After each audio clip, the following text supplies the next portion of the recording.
기억하시는지 모르겠습니다. 제가 염려에 대한 말씀으로 4월 11일 날 수요 예배 때 마태복음 6장 25절에서 34절을 중심으로 염려는 믿음을 작게 만듭니다 라는 말씀으로 말씀을 나눈 적이 있습니다. 기억나십니까? 나십니까? 네. 믿겠습니다. 네. 그때 말씀 가운데 염려가 생길 때 우리 주님께서 뭐라고 말씀하셨냐면은 공중의 새를 보라, 그리고 들의 백합화를 보라, 너희는 이것들보다 귀하지 않느냐라고 그렇게 말씀하셨죠. 여러분, 들에 있는 백합화를 보십시오. 어떻게 자랍니까? 여러분이 그 들에 핀 백합화에 먹을 것을 줍니까? 아니잖아요. 하나님께서 다 자라게 하시고 입히시는 거죠. 그러면서 우리 주님께서 뭐라고 말씀하셨냐면은 하물며 너희일까 보냐, 믿음이 작은 자들아, 이렇게 책망하신 것을 볼 수가 있습니다. 염려하는 우리를 향해서 주님께서 말씀하시기를, 야, 너 나 못 믿어. 나 하나님이야. 나 전능하신 분이야. 그러니 걱정하지 말어. 너희가 염려하면 염려할수록 너희의 믿음은 계속해서 작아지게 되는 거야 라고 말씀하시면서 근심 가운데 있는 사람, 염려 가운데 있는 사람에게 주님께서 당부의 말씀, 권면의 말씀을 하셨습니다. 여러분, 그 말씀을 듣고 그 순간, 아, 그래, 염려하지 말아야 되겠구나. 염려는 정말 나를 병들게 만들고 내 뼈를 마르게 되는 것이구나 라는 것을 깊이 깨달았을 것이라고 생각이 듭니다. 그리고 나서요, 6주가 지났어요. 그렇죠? 지금 여러분 어떻습니까? 염려가 없으신가요? 살짝 웃는 모습이 마치 뭐를 의미하는 걸까? 6주가 지났습니다. 하나님 말씀을 들어도 여전히 우리는 뭐 가운데 살아가고 있어요? 염려 가운데 살아가고 있는 것을 볼 수가 있어요. 말씀을 들어도 그래, 염려하지 말아야지 라고 그렇게 이야기하지만 다시 등 돌리고 나면 어느새 나도 모르게 염려하고 있는 우리의 모습들을 발견하게 됩니다. 대학에 들어가면, 좋은 대학에 들어가면 이제 염려 없겠지. 들어가면 뭐가 있어야 돼요? 등록금을 또 내야 되잖아요. 얼마나 힘듭니까? 그리고 나서 대학을 졸업하면 끝인가요? 취업해야 되잖아요. 취업 기량해요? 시험 봐야 되잖아요. 그렇죠? 그럼 취업하면 끝입니까? 승진해야 되잖아요. 결혼해야 되잖아요. 우리 삶의 전반부 다 살아서 죽을 때까지 이 염려를 떼어놓을 수가 없어요.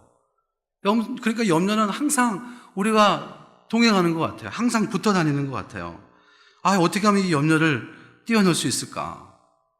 큰 염려부터 시작해서 작은 염려, 수많은 염려들이 주님이 오시고 주님 만날 때까지 계속해서 반복적으로 생기는 것을 볼 수가 있습니다. 우리는 염려 때문에 마음의 평강을 잃고 살아가는 거예요. 여러분, 우리 마음에 기쁨이 없는 이유가 뭐예요? 염려 때문에 그런 거 아니에요. 그렇잖아요. 과테말라 원주민들은 이 사용하고 남은 그 천 짜투리를 잘라서 인형을 만든대요. 걱정 인형을 만든대요. 그래서 그 걱정 인형을 걱정거리가 생길 때마다 자신의 베개 밑에다가 넣는데요. 그 걱정 인형을. 그러면 그 걱정 인형이 모든 걱정을 가져다 준다라고 그렇게 믿고 있습니다. 그런데 이 걱정 인형이 과테말라에 온 관광객들에게 굉장히 큰 선풍적인 인기를 끌었습니다.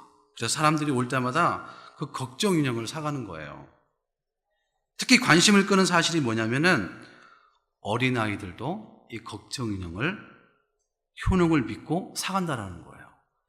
그건 무슨 말이냐면 우리보다도 우리의 자녀들도 뭐 하면서 살아요? 걱정하면서 산다는 거예요. 그러니까 모든 사람들은 다 이 걱정 가운데 살아가는 거예요. 여러분, 이 걱정, 근심을 영어로 worry라고 이야기합니다. 이건 무슨 말이냐면은 독일어의 브루겐이라는 말에서 나온 말인데, 이 뜻은 목을 조르다, 질식시키다 라는 뜻을 갖고 있어요. 그래서 어떤 심리학자는 이렇게 이야기해요. 염려는 느린 형태의 자살이다 라고 그렇게 표현하고 있는 거예요. 여러분 생각해 보십시오. 사자가 사냥감의 목을 꽉 물고 있는 거예요. 그 상상을 한번 해보세요. 여러분이 사자한테 목이 탁 물린 채로 숨이 껄떡껄떡하고 있는 상태 한번 생각해 보세요. 끔찍하잖아요. 그게 염려하고 있는 우리들의 모습이라는 거예요. 어우, 무섭지 않아요, 여러분? 예? 우리는 다 염려 때문에 목이 졸려있는 상태에 있는 겁니다. 그러니까 숨을 쉴 수가 없는 거예요. 예. 매사에 기쁨이 없는 거예요. 평안이 없는 겁니다. 살면 살수록 계속 답답해지는 거예요. 그래서 로만 빈센티빌 목사님은 뭐라고 얘기했습니까? 염려가 없는 곳은 딱 한 곳이 있는데 그곳이 바로 공동묘지다. 공동묘지래요. 이 말은 뭐예요? 염려 없는 사람은 이 세상에 있다 없다? 없어요. 다 염려 가운데 살아가는 거예요. 저도요, 여기 쓰기 전에 염려가 없었을 것 같습니다. 염려 있어요. 오늘 설교 어떻게 전하지? 예? 설교하는데 아무런 반응이 없으면 어떡하지? 뭐 그런 생각을 갖고 올라오지 않겠어요? 목사도 염려 가운데 살아가는 거예요. 그러면 없어지지 않는 염려를, 마음의 평강을 뺏어버리는 그 염려를 우리는 어떻게 해야 할까? 오늘 본문을 통해서 우리에게 말씀해주고 있습니다. 오늘 본문을 보시면 바울이 로마 감옥에 투옥된 상태에서 빌립보 교회 성도들에게 편지를 보내는 거예요. 그동안 후원해 주신 그 은혜에 감사하면서 또 그들이 처한 그 어려운 상황에 대해서 권면하고자 편지를 보낸 내용입니다. 당시 빌립보 교회 밖으로는요, 핍박이 있었고요, 안으로는요, 분쟁이 있었어요. 분쟁이. 그래서 교인들의 마음은 항상 염려로 가득했습니다. 어떻게 할 수 있냐면요, 4장 1절을 보시면 뭐라고 되어 있냐면, 그러므로 나의 사랑하고 사모하는 형제들, 나의 기쁨이요 면류관인 사랑하는 자들아, 이와 같이 주 안에서 서라, 이렇게 이야기하고 있습니다. 주 안에서 서래요. 이게 무슨 의미인지 아십니까? 그들이 지금 현재 어떤 상태예요? 바로 서 있지 못하는 상태에 있는 거예요. 그래서 바울이 바로 서라라고 이야기하고 있는 거예요. 4장 2절에 가서는 내가 유오디아를 권하고 순두개를 권하노니 주 안에서 같은 마음을 품으라, 이렇게 이야기하고 있습니다. 빌립보 교회 안에 누가 있어요? 유오디아라 그리고 순두개라는 대표적인 두 자매가 있었는데 서로 어떤 관계예요? 좋지 않은 관계인 거예요. 그렇죠? 그걸 이야기하고 있는 거예요. 서로의 의견 차이로 어려움을 겪고 있는 것을 우리가 이 본문을 통해서 우리가 알 수가 있습니다. 그래서 바울이 뭐라고 해요? 주 안에서 서로 같은 마음을 가지라, 이렇게 이야기하고 있는 겁니다. 그러니까 빌립보 교회 안에 서로 다른 마음들이 있었던 거예요. 이게 다 분쟁의 요인이 됐던 거죠. 그러니까 그들 가운데 얼마나 많은 염려와 근심과 걱정이 있었겠습니까? 그래서 바울은 그들에게 권면의 편지를 보낸 겁니다. 4절에 보니까 뭐라고 나와 있냐면 기뻐하래요. 5절에 뭐라고 나와 있습니까? 관용하래요. 그리고 오늘 본문 6절에 뭐라고 나와 있습니까? 염려하지 말라, 이렇게 이야기하고 있습니다. 주님은 저와 여러분을 향하여 뭐라고 말씀하냐면 염려하지 말래요. 예. 그러면서 염려하는 대신에 무엇을 하라고 말씀하고 계시는 것을 볼 수가 있어요. 무엇을 하라고 하시나요? 6절 말씀을 같이 한번 읽어보겠습니다. 같이 읽습니다. 시작. 오직 모든 일에 기도와 간구로, 이렇게 이야기하고 있습니다. 뭘 하라고요? 기도하래요. 기도. 여기서 기도라는 말은 기도와 간구는 비슷한 말이에요. 근데 엄밀히 좀 나누면 무슨 의미냐면 기도라는 것은 하나님께 예배하는 마음으로 드려지는 일반적 기도를 이야기하는 거고요. 간구는 우리의 마음의 소원을 담아서 주 앞에 요청하는 기도를 간구라고 그렇게 이야기하고 있습니다. 그러니까 일반적으로 예배 가운데 드려지는 예배 가운데, 그리고 나 혼자 나와서 주님 앞에 간절한 마음으로 기도하는 그 기도 가운데 뭐예요? 염려 있는 사람들은 주님 앞에 나와 기도해야 한다라는 겁니다. 주님은 우리에게 염려할 시간이 뭐라고요? 기도하라는 거예요. 기도하라는 거예요. 여러분 믿습니까? 이 말씀을 메시지 성경으로 쭉 보게 되면 이렇게 기록되어 있는 것을 볼 수가 있습니다. 여러분의 염려를 기도로 바꾸어 하나님께 여러분의 필요를 알리십시오, 이렇게 나와 있어요. 이 말은 이런 거예요. 염려가 생기면 염려로 인하여 불평하거나 근심하거나 낙심하지 말고 염려로 하나님께 기도할 수 있는 시간을 만들라라고 그렇게 이야기하고 있는 겁니다. 예를 들면 이런 거예요. 잘 나가던 사람이 하루아침에 망했습니다. 그런데 망한 것을 가지고 절망하는 게 아니에요. 나 이제 끝이구나 하고 자살의 마음을 갖는 것이 아니라 오히려 하나님을 찾는 거예요. 사업이 안 돼서 염려가 되니까 어떻게 해요? 기도할 수밖에 없구나. 이것이 뭐예요? 생각의 전환이죠. 생각의 전환. 염려가 우리 가운데 들어오면 어떻게 하라고요? 생각의 전환을 하는 거예요. 생각의 전환. 뭘 하라고요? 기도하라는 거예요. 기도하는 거예요. 생각의 전환이 바로 기도를 이야기하고 있는 겁니다. 일본 사람이 쓴 소설 중에요, 아끼루라는 소설이 있습니다. 이 아끼루라는 말은 산다라는 뜻인데요, 이 노벨상 수상 작품으로 오른 작품이거든요. 소설 내용은 굉장히 간단합니다. 25년 동안에 시청에 근무하던 한 젊은 사람이 있었는데 어느 날 이 사람이 진찰을 받았어요. 위암이라는 판정을 받게 됩니다. 의사가 이 사람에게 뭐라고 이야기하냐면 당신은 6개월밖에 살 수가 없습니다. 이렇게 진단을 내린 거예요. 이 말을 듣는 순간 절망에 빠지겠죠. 나는 이제 6개월밖에 살 수가 없구나.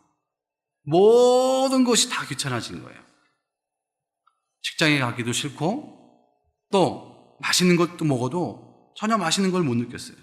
누구를 만나던 항상 내 마음속엔 근심과 걱정, 불안만이 있었습니다. 그러다가 어느 날 꽃 파는 불쌍한 어린 아이를 만나게 되죠. 그래서 그 아이와 함께 앉아서 말동무를 하게 되는데 이 사람이 어린아이에게 이렇게 이야기합니다. 나는 이제 6개월밖에 살 수가 없어. 이 말을 해요. 이때 이 철없는 아이가 이 남자에게 뭐라고 이야기하냐면 그래도 6개월이 남았잖아요 라는 말을 하는 거예요. 그 말을 듣는 순간에 정신을 차리죠. 그래, 6개월밖에 없다라는 것이 아니라 나에게는 아직도 6개월이 남아있구나. 나에게는 아직도 6개월이라는 긴 시간이 남아있구나. 여기서 새로운 용기를 얻고 6개월 동안 할 수 있는 일들을 찾기 시작합니다. 여러분, 작은 생각의 전환이 사람을 완전히 변화시킨 거예요. 염려를 기도로 바꾸라는 말은 바로 이런 의미예요. 그러니까 염려가 많은 사람일수록 어떻게 하라고요? 기도를 바꾸라는 거예요. 염려가 많은 사람일수록 어떻게 해요? 더 많이 기도하라는 얘기예요. 신기하도 여러분, 기도하면 어떻게 되죠? 염려가 사라지잖아요. 그 순간만큼은 우리 머릿속에서, 우리 생각 속에서 염려가, 걱정이 사라지게 되어 있어요. 여러분 믿습니까? 여러분 다 기도해 보셨잖아요. 그런데요, 기도를 멈추는 순간에 다시 우리 마음속에 염려가 다시 들어오게 됩니다. 다시 염려하는 마음이 생기게 돼요. 그러니까 염려 때문에 죽을 지경인 분들은 뭐 하라고요? 기도하라는 거예요. 기도하라는 거예요. 여러분 다 염려 있잖아요. 그러니 주님이 뭐라고 말씀하시는 거예요? 기도하라는 거예요. 여러분, 이 말은 염려를 기도로 바꾸면 나의 짐이 누구의 짐이 된다? 하나님의 짐이 된다는 거예요. 여러분, 우리의 짐이 하나님의 짐이 되기 위해서는 뭐 해야 되는 거예요? 기도하면 되는 겁니다. 기도하면 하나님께서 우리의 짐을 기도로 바꿀 때 우리의 짐이 되는 것이 아니라 우리 주님의 짐이 되는 겁니다. 여러분, 우리가 자주 부르는 찬양 중에 그런 찬양이 있잖아요. 모든 근심을 주님께, 주님 발 아래 내 짐 내려놓고 어떻게 할지 몰라 방황할 때 내 모든 근심을 주께 맡기네. 내 근심을 주께 맡기네. 시편 37편 5절 말씀을 한번 같이 읽겠습니다. 시작. 아멘. 시편 55편 22절입니다. 시작. 내 짐을 여호와께 맡기라. 그가 너를 붙드시고 의인의 요동함을 영원히 허락하지 아니하시리로다. 잠언 16장 3절 말씀 같이 읽습니다. 너희 행사를 여호와께 맡기라. 그리하면 내가 경영하는 것이 이루어지리라. 아멘. 할렐루야. 여러분, 말씀을 보시면 공통적으로 들어가는 말씀이 있죠. 뭡니까? 여호와께 맡기라는 거예요. 하나님께 맡기래요. 무엇을요? 짐을 맡기래요. 여러분, 짐이 뭐예요? 짐이 염려 아닙니까? 짐이 염려잖아요. 그 염려를 맡기면 하나님께서 가볍게 해주신대요. 그럼 어떻게 염려를 맡기면 돼요? 기도의 행위로 우리의 염려를 주님께 맡기라는 거예요.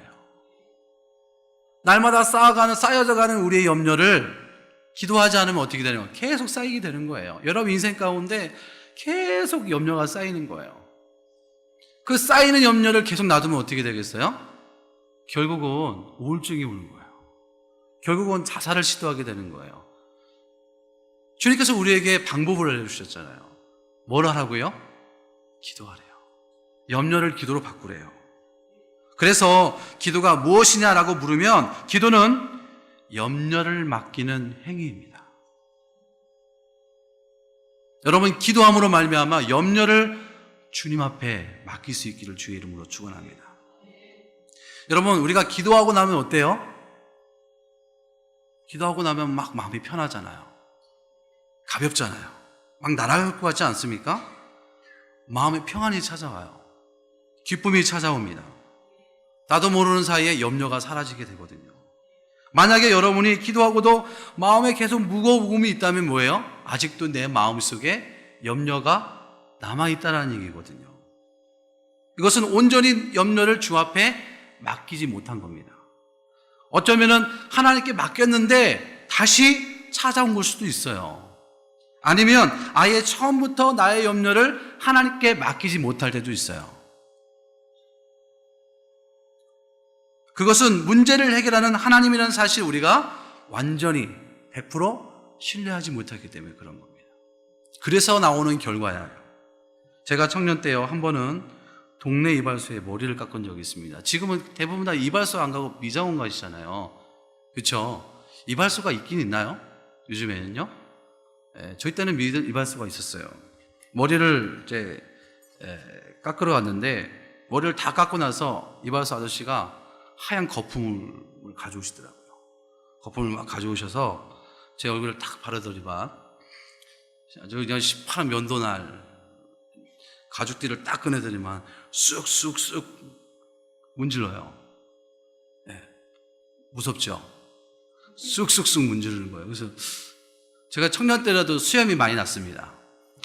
그래서 이발소 아저씨가 저 친구는 머리를 깎고 면도를 해줘야 될 것 같다는 그런 마음이 들었나 봐요. 옛날 이발소는 면도까지 같이 해주셨거든요. 쑥쑥쑥 가는 거예요. 그때 우리는요, 이 이발사를 믿기 때문에 눈을 감고 자신의 목을 내놓잖아요. 그렇죠? 안 내나요? 우리 자매님은 잘 모르시는데 남자분들은 내나요? 그렇죠? 왜요? 이발사를 믿기 때문에 그런 거예요.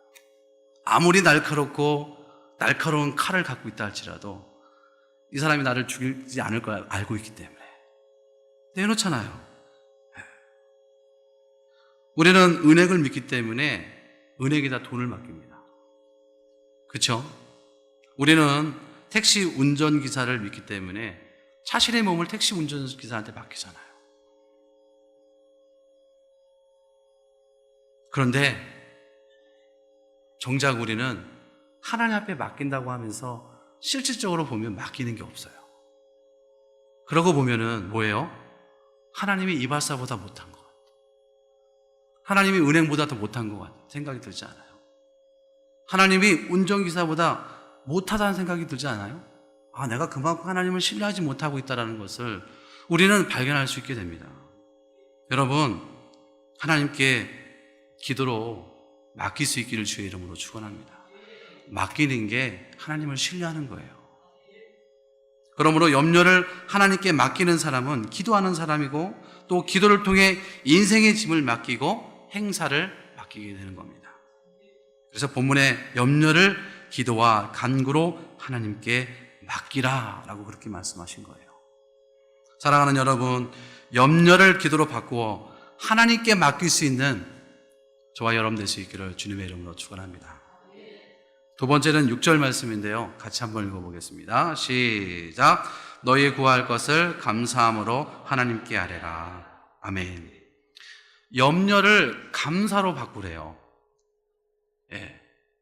염려를 감사로 바꾸래요. 저는요, 세상에서 제일 싫은 것이 있습니다. 뭐냐면, 모기를 제일 싫어해요. 모기를. 모기 한 마리 때문에요, 잠을 설치는 경우가 한두 번이 아닙니다. 그 모기를 잡아야 돼요. 새벽 1~2시 모기가 윙거리면 잠을 못 자, 그 모기를 잡아야 돼요. 예. 잡지 못하면 잠이 안 와요. 그래서 저는 모기 없는 세상에 살고 싶다는 생각을 한두 번 한 게 아니에요. 모기 없는 세상에 살고 싶다. 여러분, 모기 없는 세상에 살려면 어떻게 해야 될까요? 죽어요? 예, 남극이나 북극에 가시면 모기 없는 세상에 살 수가 있습니다. 사람이 모기에 물리면 모든 신경이 다 어디로 갈까요? 모기 물린 데로 가거든요. 가렵고 팅팅 붓잖아요. 그렇죠? 가려워서 계속 긁으면 어떻게 돼요? 진물이 생기거든요. 얼마나 괴로운지 모릅니다. 때로는 이 간지러움이 하루 이틀 가는 게 아니에요. 오랫동안 가는 경우도 있습니다. 그 있잖아요, 검은 모기, 아디다스. 탁 잡으면은 삼선이 딱 자국 나는 그 모기. 그런 거는 며칠 가거든요. 그러면 그 가려움을 어떻게 우리가 극복할 수 있어요? 약을 발라요? 약을 바르면 그래도 조금 나아지죠. 그래도 가려움증이 계속 남습니다. 그러면은 어떻게 하면 이 긁지 않고 이 가려움증을 해결할 수 있을까? 제가 고민을 해보니까 이런 방법이 있더라고요. 어떤 방법이냐면은 다른 생각을 하면 돼요. 다른 데 집중하면 돼요. 그렇지 않아요? 동의 안 하시는 다른 생각을 하면은 가려움을 잃어버리게 되는 경우가 있습니다. 내가 지금 막 배고프잖아요. 배고플 때 다른 생각을 하면 이 배고픔이 잊어버리게 됩니다. 예. 다른 것을 집중하면 배고픔을 잊어버리게 돼요. 저는 그렇게 경험했거든요. 여러분은 아니시군요. 지지난주 토요일 날 우리 청소년부에서 사막도에 놀러 갔어요, 아이들하고. 그래서 애들이 안 와갖고 이제 쭉 돌다가 이게 안 되겠다 싶어서 진성이를 데리고 갔거든요. 근데 진성이가 오전에 공을 차다가 발목에 인대가 드러나갖고 잘 못 걷는 거예요. 그래서 가도 게임을 못할 것 같아요. 그래서 그냥 데리고 갔어요. 데리고 가는데 피구를 하려고 하는데 우리 진성이가 막 하고 싶은 거예요. 열정이 막 있거든요, 진성이는. 진성이가 누구냐면은 박성원 집사님의 큰아들입니다. 최진 집사님의 큰아들. 하고 싶은 거예요. 그래서 괜찮겠다 싶어서 하라고 했어요. 근데 열심히 놀더라고요. 그래서 걱정이 돼서 제가 물어봤습니다. 너 발목 괜찮냐? 그러니까 아니, 하나도 안 아파요. 하나도 안 아프대요. 인대가 늘어났는데 하나도 안 아프대요. 그래, 정말이야? 하나도 안 아프대. 너무 재밌대. 그래서 피구가 끝나고 나서 뭘 했냐면 살인배구를 했어요. 그것까지 재미있게 잘 놀았어요. 그리고 다 놀고 나서 다리 벤치에 앉아있더라고요. 그래서 너 왜 그러냐니까 다리가 너무 아파요. 정신없이 놀 때는 내가 아픈 걸 잘 모르는 거야. 근데 다 놀고 나니까 그때 통증이 오는 거예요. 내가 아무리 아프지만 다른 것에 시선을 집중하면 그걸 잃어버리게 되어 있어요.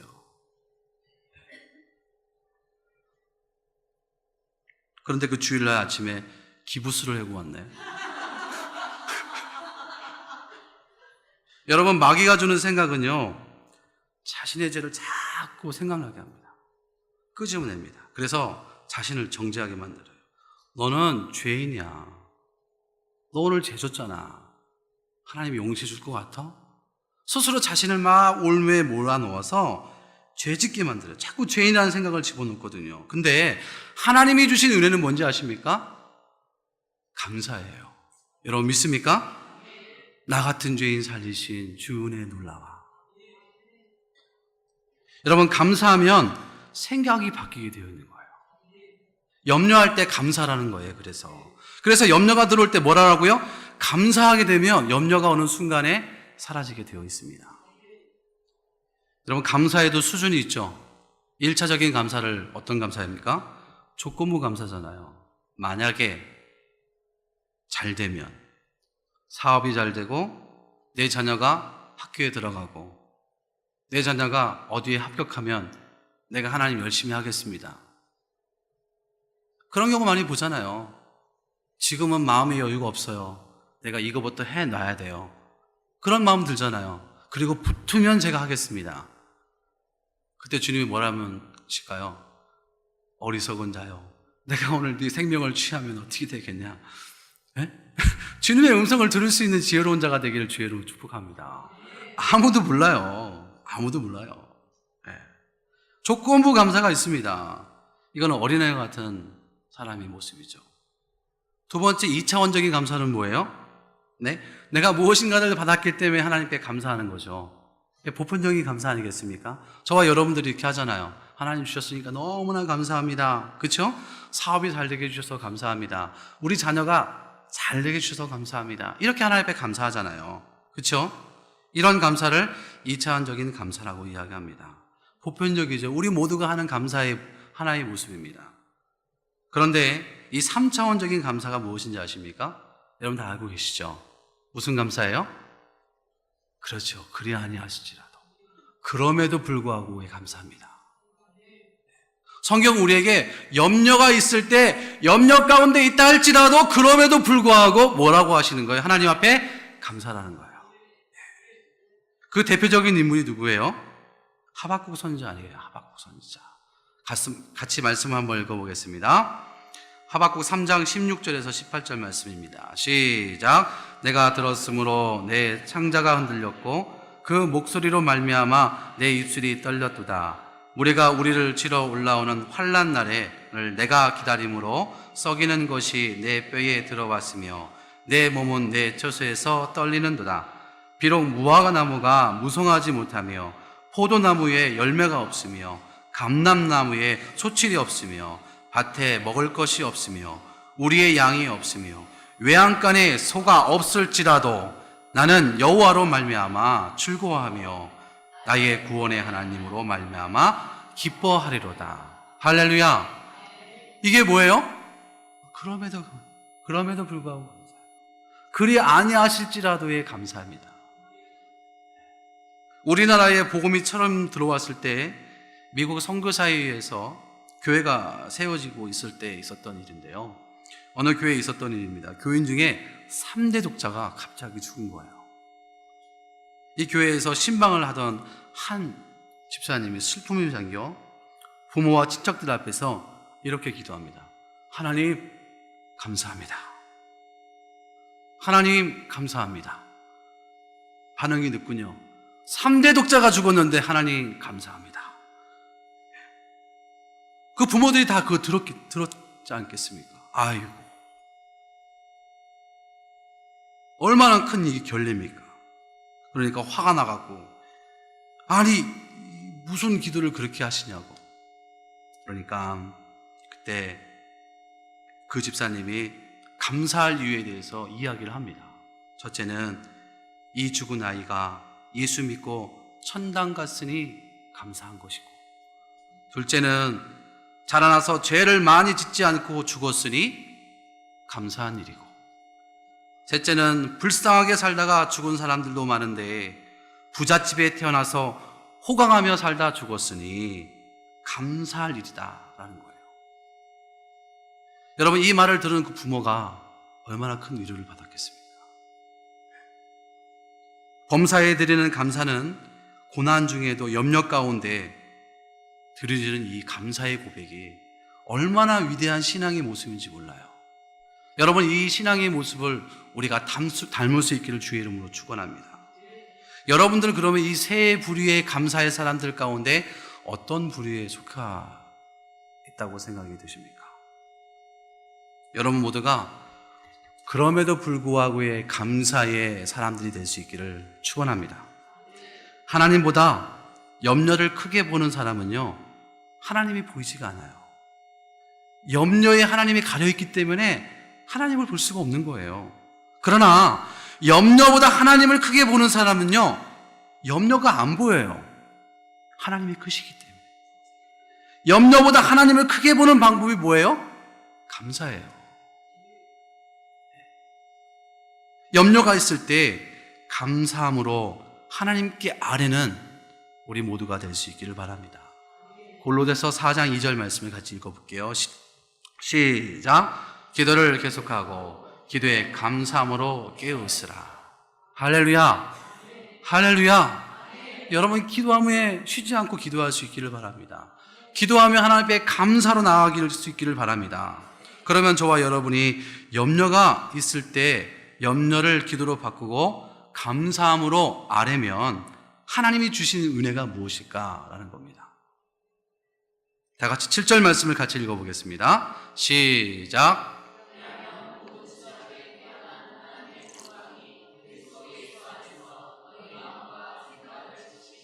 아멘.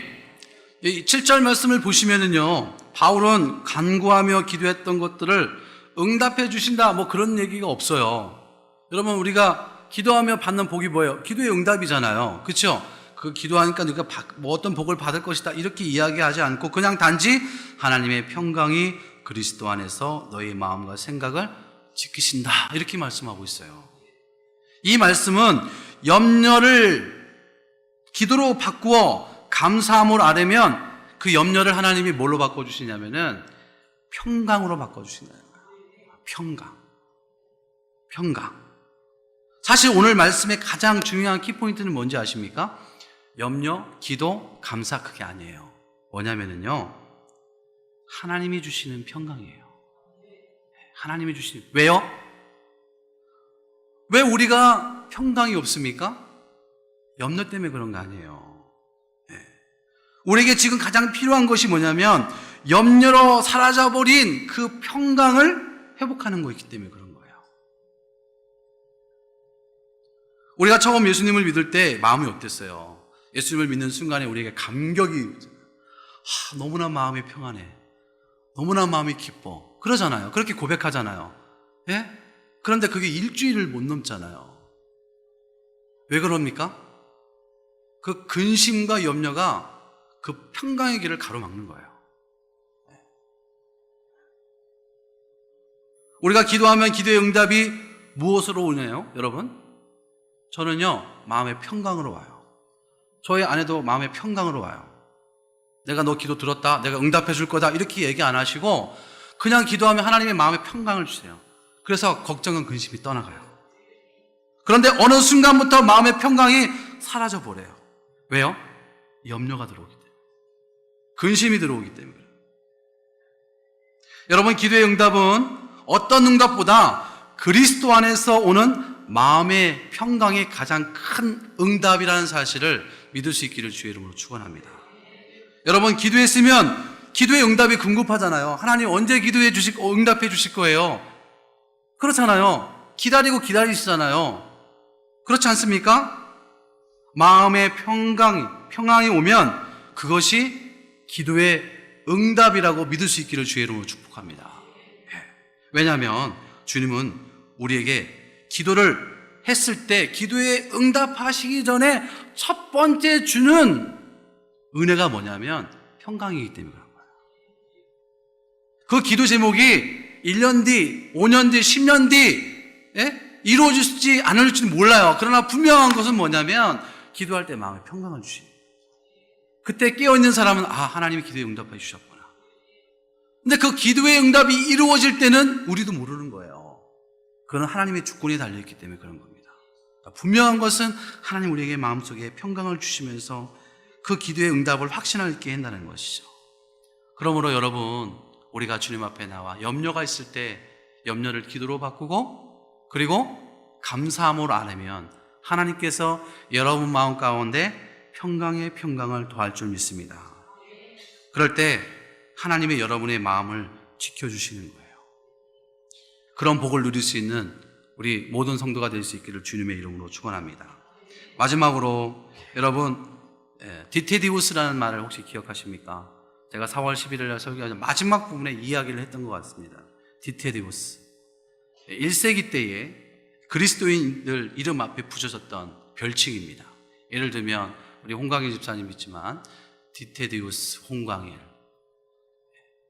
디테디우스. 이 말은 뭐냐면 결코 염려하지 않는 사람의 뜻이거든요.